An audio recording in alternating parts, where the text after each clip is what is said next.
Vixe. Olha minha canela. Porra. Olha o que um cachorro pode fazer. É um estrago menos. Não é eu, é o Livre. O cachorro assassino. Canal. E Vai você- ter vídeo hoje. E com 5 certeza ou 6 vídeos, ou 7 ou 10 vídeos. Com certeza no você dia. não é. Mentira, ontem nós fizemos só um. Ontem nós fizemos também só um. Porque ontem foi o pior, o primeiro vídeo.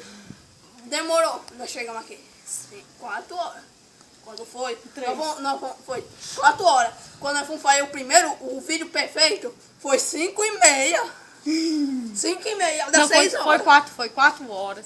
Aí demorou 5h30. Até 5h30. E nós Procurando a intro. Intro. Não, ontem teve vídeo, só um vídeo. Mas eu não postei. Não postou, mas você vai postar hoje. É. Então ontem não teve vídeo. Se não tiver vídeo, pode me culpar aqui, pode me culpar, Pode chamar de rapariga. Não pode me chamar de bosta, porque nas Hoje minhas não- redes sociais, que é no Facebook, certo? Hoje é o nosso segundo vídeo. O segundo de hoje. Que é o pai dessa peixeira aqui, ó. Dessa peixeirinha aqui, que é um Chaves, tipo de uma faca do fodão do Bero. Hoje eu descobri uma coisa. Nós podemos ter patrocinadores, mas essa desgraça ninguém patrocina ninguém. É, nós temos que fazer patrocinação. É, nós só temos 2 patrocinadores. Cachorro doidão, patrocinador número 1. E galinha. Patreon e só isso. E tchau. Não dá tchau, ainda vai acabar o vídeo não.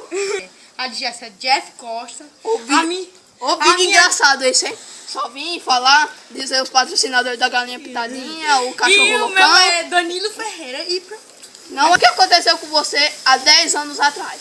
eu nasci. Eu andei a minha primeira vez. Nossa! O que eu fiz com 7 anos? Não, eu parei de beber leite. Vaca, e começou a beber leite de jumenta. Mentira, não bebo leite de nada. Ah, Na minha escola eu não bebo nada. O primeiro fato sobre mim. A única coisa que eu bebo é todinho com o nariz. O quê? Um emprego. A primeira coisa que Parece um cu. foi uma TV lição. Eu com 2 anos parei. Eu com 7 anos parei de beber leite. Não sei porquê. É porque ele pensava que o leite de vaca era leite de teto. O que aconteceu comigo há 7 anos atrás? Eu cheguei em casa, né? Da escola. Mamãe! Chorando, né? Do jeito que eu fazia quando era pequena, né? Eu cheguei em casa. Mamãe! Uma desgraça, filho da puta daquele menino bateu em mim! Orifícios. É a primeira moto que resiste, Danilo.